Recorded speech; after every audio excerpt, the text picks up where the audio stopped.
Good afternoon, colleagues. Giles, thank you for the invitation.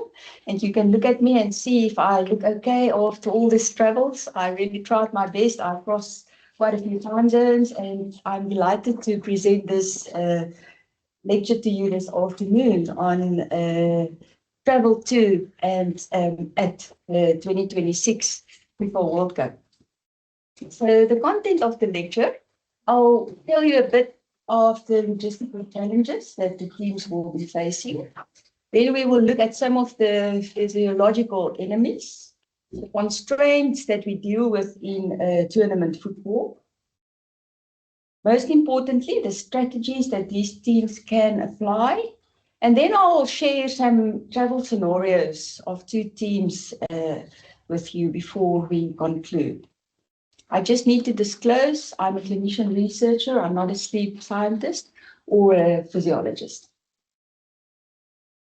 So this is really just a slide, and I'm sure most of you now know the logistical challenges that the FIFA World Cup event is having. So we have 3 host countries, 16 host cities, 39 days of tournament, 104 matches, and 48 teams. I'll be focusing my talk on travel fatigue, jet lag, and the time zones the teams need to cross. But what we know is that those teams that adapt swiftly and prioritize recovery, they will come out on top. And most of the teams should actually already be in their training bases if they want to make the most of this event. Importantly, and for me, interesting, and I still find people thinking that if I travel from Ireland back to South Africa, I will be jet lagged, which I won't. It's only if you cross time zones that you can be jet lagged, and the definition is 3 or more time zones. So if you just travel north to south, you will be suffering from travel fatigue. And again, in that space, important to recognize accumulated fatigue, because that is the real difficulty. And just to summarize quickly, so I already said jet lag, you need to cross 3 or more time zones. The symptoms can be all over the place. It's sleep disruption. Your gastrointestinal system will come into play. There's some mental health concerns, and of course, impaired cognitive and physical function. Importantly, the only way that you can recover from jet lag is to resynchronize your clock. So you need to take your clock to that of the destination time zone. Look at acute travel fatigue. That can be any travel, by bus, by train, however you get to your destination. And you can see some similar symptoms than what we see with jet lag. But if it's acute travel fatigue, you can really recover quickly by having a good night's sleep, a shower, a good meal, and then you should be good to go. And then the last one, accumulative travel fatigue, and that's what many of these teams will have now at the World Cup. So they will have frequent in-tournament flights. There's congested fixtures. And this is now where you will get that compounded fatigue burden and the elevated injury risk, which none of the teams need. And for this to recover from, you need continuous sleep and you need to maintain your recovery throughout this event. Also important when we start to talk about jet lag would be the direction that you travel in. So for most of us, it would be easier to go west because it's easier to delay our body clocks. And the general recommendation is that you need half a day per time zone crossed. So if I go to America, and it's an 8-hour time difference, I'm flying west, I need 4 days to recover. If you go east, it's more difficult. You now need 1 day per time zone crossed. So if it's 8 time zones, you need 8 days. to recover. And this should be part of your preparation and planning on going there. Of course, as with everything in medicine, we have inter-individual variation. And the thinking is that if you're a morning person, you will easier adapt to east. And if you're more of a night owl, you'll easier adapt if you go west. Just something to take into consideration, because we're dealing with teams. We're not only dealing with individuals. So that makes the logistics even more difficult. Now, if we go to the event, we now need to decide what is more important, the strategy to adapt or my football skills. So that would be a definite thing to consider. And our key constraints would be the ones that I've bolded there. The compressed preparation window. For example, we know that some of the UEFA players will still be playing almost up to the last week before they now need to be in the FIFA World Cup event. Then they will be arriving from different places at different times. So that logistical fragmentation. The competing priorities between your football-specific training versus trying to adapt to the environmental challenges when you arrive at your new destination. Some teams will have more resources. And then, of course, as we all know in our space, to change behavior is difficult. And to do implementation of strategies sometimes is a mountain to climb. So we need to prioritize the interventions that we think can make a difference and place emphasis on those ones that will favor low cost and high impact. So this is just a figure to remind us of. The right top corner will be the high impact, high feasibility, low cost strategies. I will now move into management strategies, and I've already mentioned all that you can see on this slide, the travel effect on players. So the jet lag, the travel fatigue, reduced cognitive performance, and all the other symptoms. And we should not forget about the gastrointestinal symptom. So if you go before you travel and you can arrive 10 days before if you traveled east and 6 days before if you traveled west, you will be able to resynchronize your body clock. If that is not possible, another recommendation would be to try and shift your clock while you're still at home. So you can do a 3 days pre-adaptation.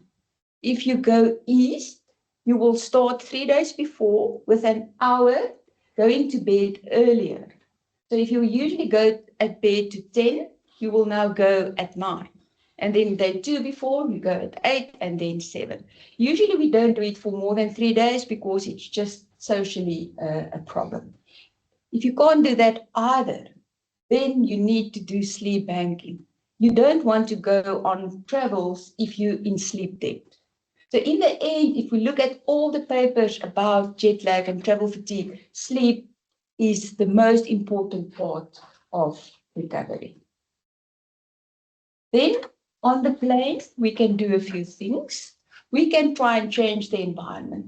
So depending on when you want light exposure or when you want darkness, you can use an eye mask, because notoriously, if you don't have a chartered flight, the airline will pull the blinds down. They want people to sleep. And that's not always the wisest thing that you want your players to do. Of course, you want noise cancelling, so you can use headphones and seat reclines if it's possible. Hopefully, most of the teams will be able to travel business time. And then the limitation of screen time, because we know that blue light is a stimulus.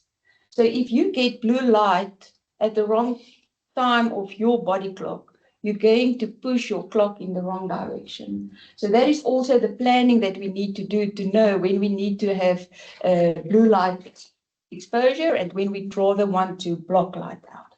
Then also very important, and I think many of us learned a lot during COVID, but also forgotten since, that hygiene is very important. And if we look at some of the publications, it's actually scary to know that the food tray is one of the areas with the most organisms on. So if you go and sit in your chair, clean the handlebars, clean the tray, and of course, if we go to the toilets, we also need to think about that, opening the door and so forth. Compression socks may play a role for the swelling of the lower limbs. And then, of course, nutrition is important. I've now already mentioned the gastrointestinal problems that we can get. So you want to prioritize fiber-rich, low-calorie food. Hopefully the players won't take alcohol, but maybe it's also something that we should share with the management team because it can disrupt sleep. And then caffeinated beverages should also be taken strategically, and I'll show you on the next few slides. So if we then look at travel direction, those teams that traveled eastward, when they arrive and they want to try and speed up resynchronization, they want exposure to light in the morning. And you try and then at the same time do your exercise sessions outdoors, if it is nice weather, of course. If you go westward, it's the other way around. Now you want bright light exposure in the afternoon or the early evening. You want to delay your clock. Again, you can go inside your exercise sessions. And a universal rule, not depending if you went east or west, can be to, in those areas where you have a communal area, to have a dimly lit area and to not allow screen time 60 minutes before you go to bed, for the reasons I've mentioned, because then you will stimulate the hypothalamus and your circadian clock will get confused. Some of the supplements that we can use, if we first look at caffeine, it can be used strategically to assist you with alertness. There are data showing that if you take more than 400 milligrams up to 12 hours before bedtime, it can disrupt your sleep architecture. And you don't want that. So you'd rather use it early in the morning to get alertness when you want that exercise session or maybe a focused team discussion. And also important to notice, it is currently on the monitoring program for WADA. So caffeine's been on and off that list. At the moment, it's on the monitoring program. Melatonin, our sleepy hormone, if I can call it that, this would be the other way around than light exposure. So if you want light exposure in the morning going east, you're now going to take your melatonin in the evening, just before bedtime. And if you go west, it would be the other way around. You want light exposure in the afternoon, evening, and you take your melatonin morning or midday. Again, the problem, it can be contaminated. So we need to make sure we're getting from reputable stockists.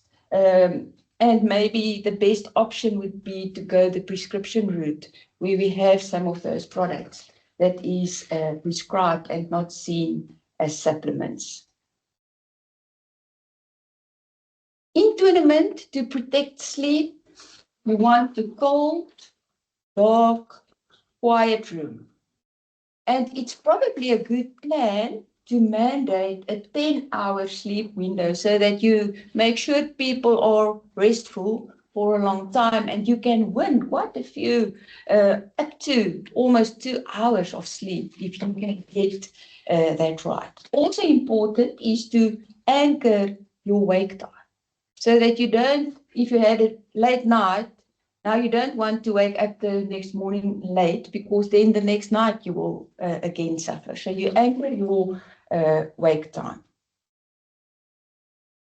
And as you all know, with the FIFA World Cup, we have quite a few late games. I remember 2010 when I was one of the chief medical officers at Loftus Stadium, the matches would end at 11 in the evening. That is quite late. So now you have a player where the core body temperature is high. They have a lot of adrenaline, so they are alerted, and there may be ways that we can work around this. So we have a lot of cooling things that we can do, like drinking cold fluids, having your aircon in the rooms really cold so that you can try and get the cooling as quickly as possible. I'm not sure if FIFA will allow that you can dim the tunnel lights once the players get off the field, because now remember there's the hype and there's the media, so you also need to take that into consideration. But the stadium lights will suppress melatonin, which will then make sleep more difficult. So a possible way, as I said, you can try to dim the lights in the tunnel.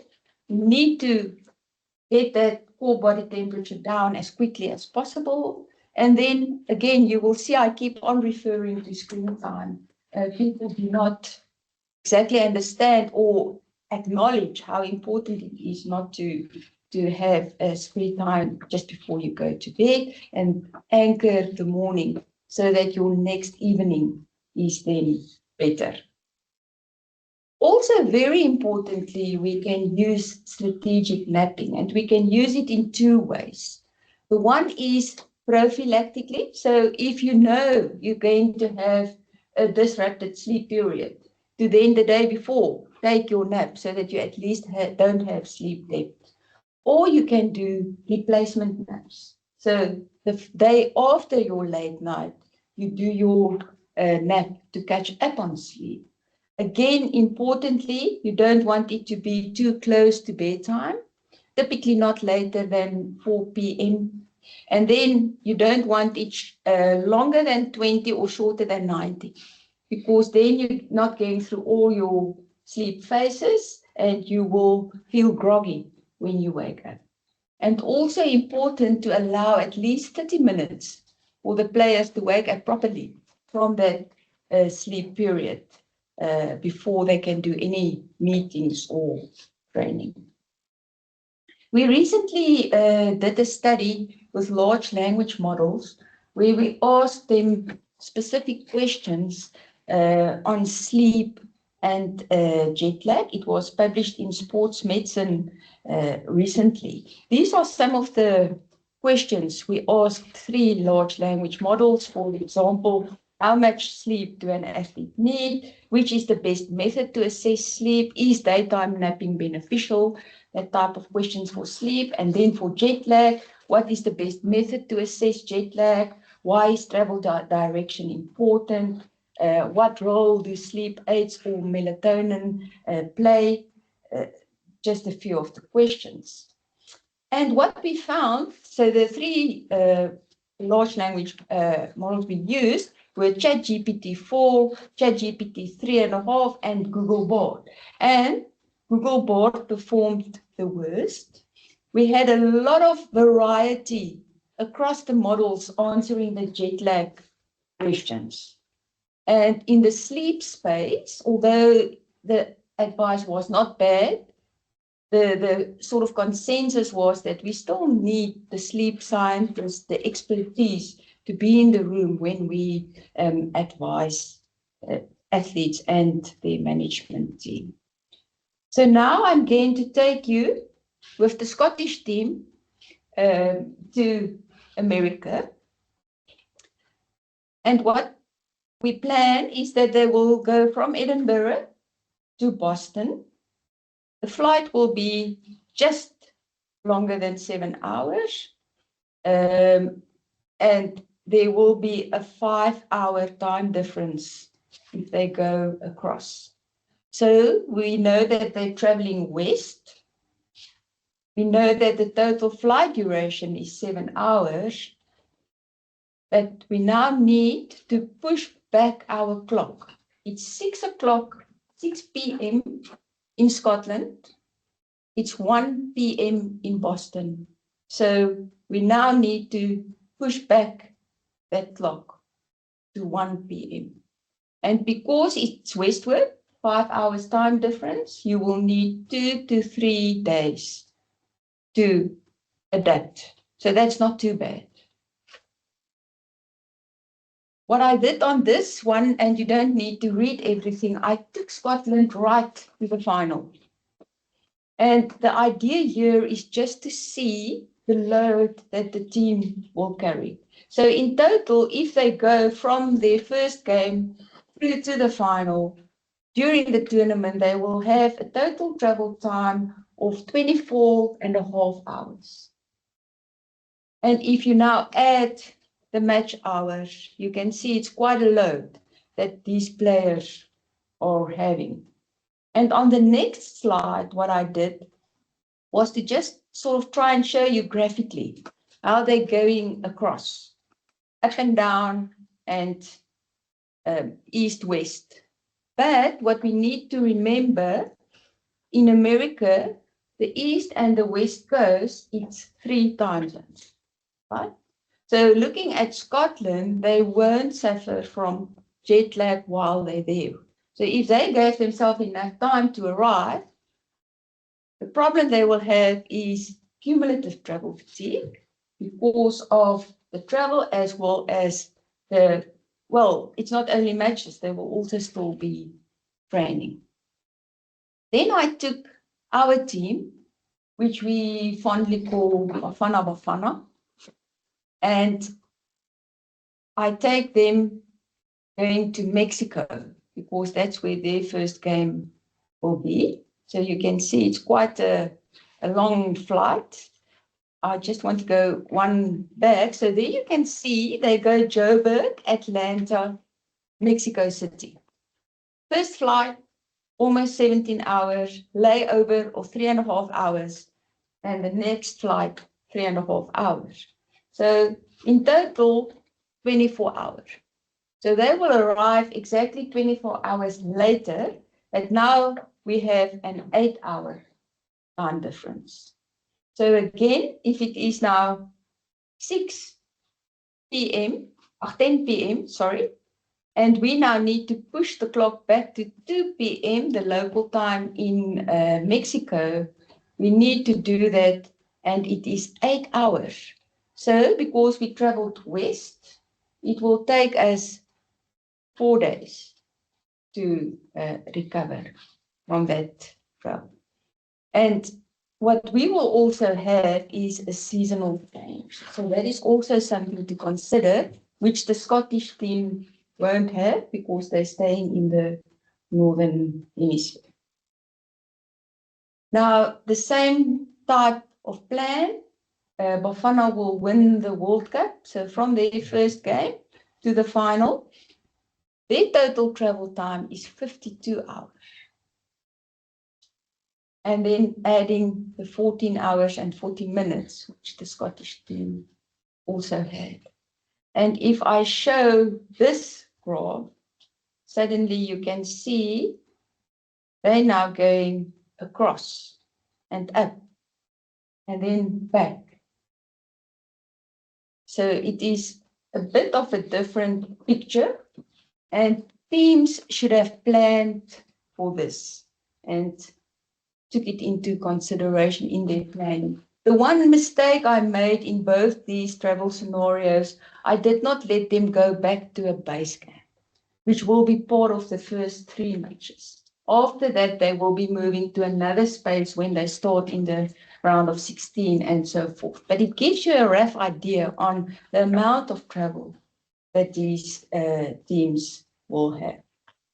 So to conclude, I think the core principle will be to integrate some of these strategies into the football specific preparation. So we want effective tournament preparation, but also maximal adoption of the evidence-based strategies.